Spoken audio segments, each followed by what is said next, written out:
цаг хугацаа цаг үе хоёр тасралтгүй маш хурдан өөрчлөгдөж байна. Энийг дагаад одоо бидний суралцж байгаа мэдих зайлшгүй шаардлагатай эзэмших ёстой мэрэгжил маань хүртэл бас их хурдан өөрчлөгдөж байна.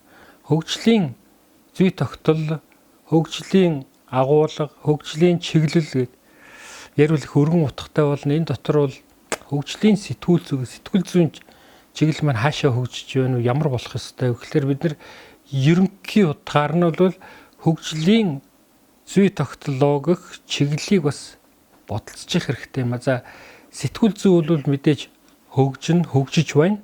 Гэхдээ энэ юунаас шалтгаалж хөгжих вэ гэхээр эхлээд нийгмийн хөгжилтэй холбоотой сэтгүүл зүйн өөрийнх нь хөгжил бол ягаад ч аль ч талаас нь тайлбарласан энэ нийгмийн хөгжлийн тойл болж өгдөг учраас нийгмийн хөгжлийн илэрхийлэл нь болж өгдөг учраас энэтэй шууд холбоотой гэж үзэж байна. За бид нар сонины сэтгүүлчдийг бол өөр, радио сэтгүүлчдийг бол бас арай өөр. Бид урд нь бол нэвтрүүлэг гэж байсан, уран бүтээл гэж ярьсан бол одоо шинэ агуулга утгаар контент, урлагийн нэг төрөл зүйл болох бүтээмж, оюун ухааны бүтээмж, урлагийн бүтээлийг үйлдвэрлэх ийм салбарын нэг хэсэг нь болжээ гэж ойлгоо. Гэхдээ яг урлаг гэж хэлж болохгүй, сэтгүүл зүй бол мэдээж мэдээлэл хүргэхтэй, нийтлэх үүрэгтэй, орчин цагт бол дүрслэн үзүүлэх урлагтай холбогдоод тэрний илэрхийлэх, хүнд хүргэх арга, техник, технологи, хүрэх арга технологи өөрчлөгдсөн учраас энэ нь техник ашиглаж хүмүүс мэдээллийг хүргэдэг учраас хөгжиж өөрчлөгдөж байна гэж ойлгож болно. Гэтэ энэ хөгжил бол нэг удаагүй байна. Одоо жишээлбэл аналог систем гэдэг 15 жилийн өмнө ярьжсэн бол одоо бид нар тон систем буюу хит тодорлын систем рүү орсон байна. Цаашдаа дахиад 15 жилийн дараа яаж өөрчлөгдөхийг мэдэхгүй байна.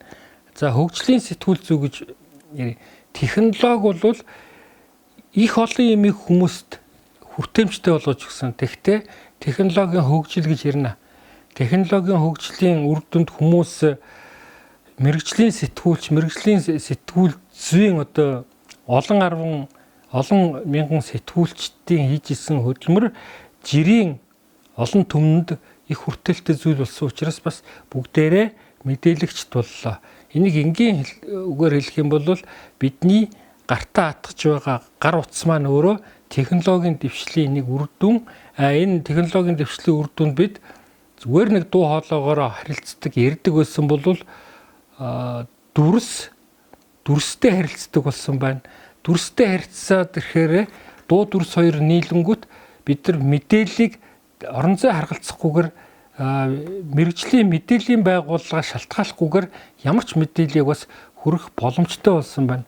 Энэ бол сэтгүүл зүй дотор бий болсон өөрчлөлтүүдийн нэг. Энэ нь сонирхогчдын болон олон нийтийн үр дүнд хүртээмжтэй мэдээллийг бүхэн дэлгэр хүргэдэг болсон учраас одоо өргөжжээ, тэлжээ гэж ойлгож болох юм. Гэхдээ ихнээ юм хөгжлөө, өөрчлөгдлөө, урагшлаа гэж бодоход яг мэрэгжлийн сэтгүүл зүйд бол зайлшгүй өөрт нь судалж байх ёстой.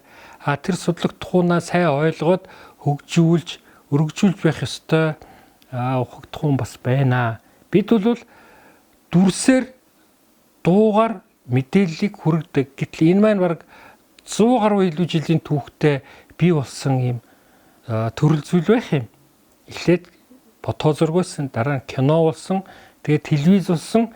Телевизийн мэдээллийн хэрэгсэл байна. Өнөөдөр бүрч хүндрэлтний хөгжлийн явцад энэ нийгмийн төвцөнгаас бас арчигчаагүй байна.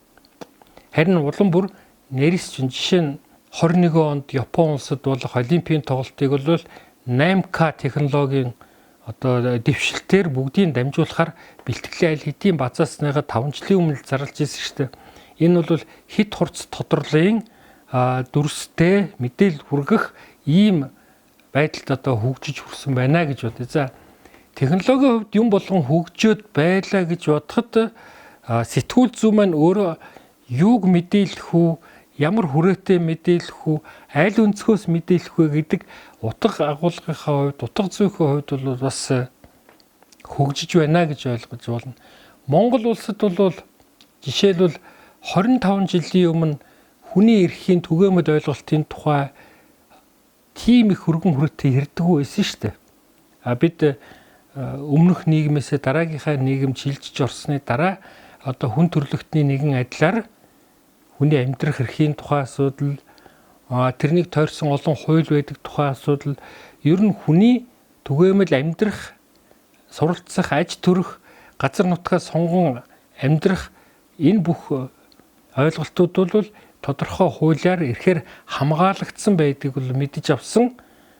Тийм учраас хүний түгээмэл эрх зүйн тухай сүүлийн 20 жил ярьлаа шүү дээ. Энэ маань бидний өгүүлэх сэдвийн, өгүүлэх субъект объектуудын хувьд бас л их өргөн боломжийг олгосон байлаа. Энгийн жишээгээр хэлэхэд л 1990 оноос өмнө бид нар өөр үндэстэн ясна. Тэр дундаа хар бараан царайтай негруудын тухай, хар эрстнүүдийн тухай төдийлөн ярих одоо хязгаарламгдан бол хүрээнд л ажиллаж амьдарч ирсэн бол бид нар бүх дэлхийн ертөнц хавтгай болсон учраас бидэнд ярихгүй, хөндөхгүй сэдв байхгүй болсон учраас улам бүр өргөдсөн гэсэн үг. Монголын нийт хүн ам бол 3 сая. Тэгэхээр 3 сая хүн амын зах зээл гэж байгаа, нийгмийн хүрээ гэж байгаа. Энэ дотроо бид нар ажиллаж амьдарч хууль эрх зүйгээ боловсруулдаг, хүний эрхээ ярьдаг. Гэтэл 30 сая хүнтэй улс орн байна.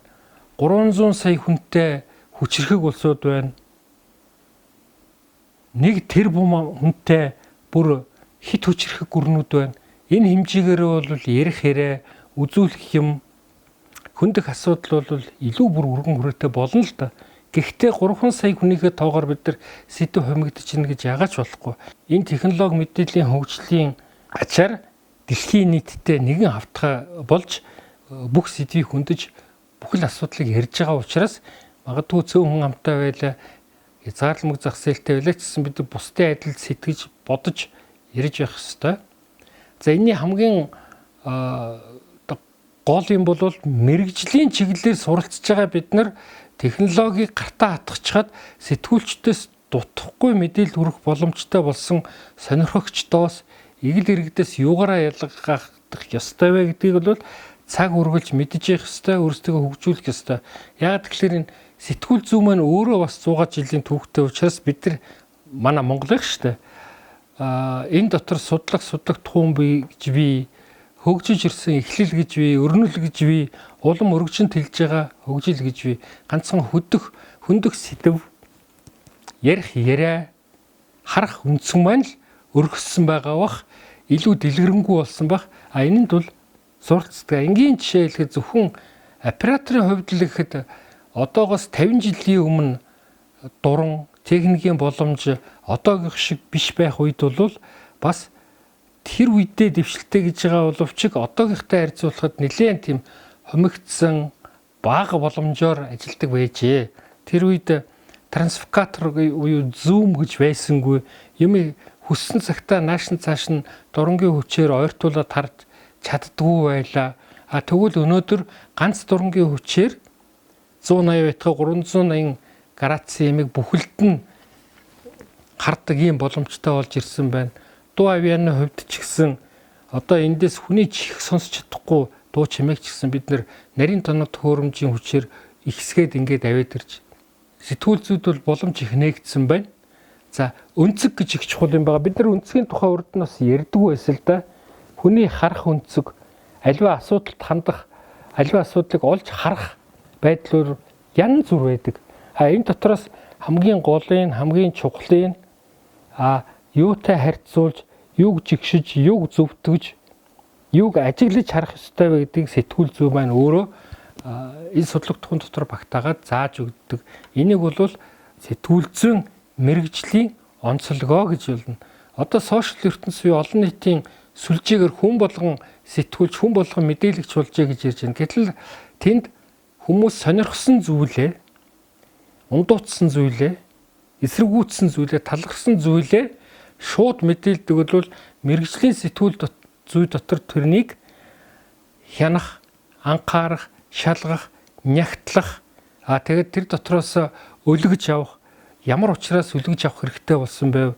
Цаашдын үр дагавар нь юу болох вэ гэдгийг бүгдийг бодолцож хүмүүс сая хүргэж өгч байна. Энэ маань иргэдийн мэдээлэх энгийн нийтийг ирэхээс ялгаатай давуу болох мэрэгжлийн онцлог маань энэ юм байнамаа. За түрүү 8К-гийн тухай ярьсантай холбоодлоо сэтгүүл зүйн хөгжил гэж тэрж байна. Зах зээл өргөжих хэрээр зах зээл дотор байгаа объект субъект сегментүүд бүржих хэрээр бидний ярих хүндэг асуудал бол улам бүр бүгсэж байна гэсэн үг. Бичил биетний тухай өгүүлдэг зөвхөн мэрэгсэн сэтгүүлч бас байж болно шүү дээ. ертөнц бол бидний харж байгаа бүх объект субъектаас гадна харагдахгүй байгаа бүхэл бүтэн том ертөнц байна. Зөвхөн тэрийг дагнадаг байна. Ан амтны сэдвээр байгаль экологийн сэдв хурц тавигдж байгаа өнөө үед дан энийг дагнасан сэтгүүл зүй өөрөө ингээ бие дагаад өргөжөө яваад өчлөө. Бидний амьдралын хүмүүсийн хоорондын харьцаалт өөр урд нь байгаагүй түмэн нарийн ширийн асуудлууд их гарч байна.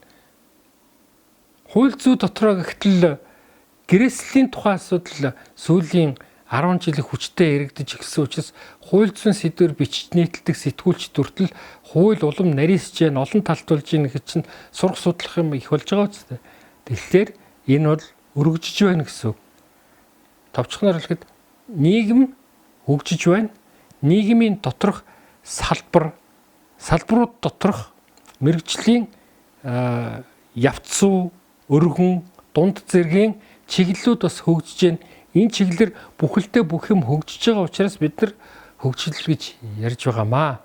Энэ бүхний цааталд хүл алдалгүй, толгой эргэлгүй, үнэн зөвийг яг олж мэдж ярьж чадахын тулд эхлээд үндсэн, өнгөрсөн ба одоо хийсэн, хэрэгжүүлсэн, хийж байгаа бүх зүйлд анализ хийж, суралцж, тэрний онцлогийг мэдж вэжж бид нар нийтийн мэдээллээс, олон нийтийн мэдээллээс ялгаатай давуутай мэрэгжлийн болж харагдана. Түрүүнээс шүү дээ. Яагаад ийм юм болов? Энийний цаад үр дагавар нь юу? Энэ үр дагавараас дахиад ямар уршиг гарах вэ?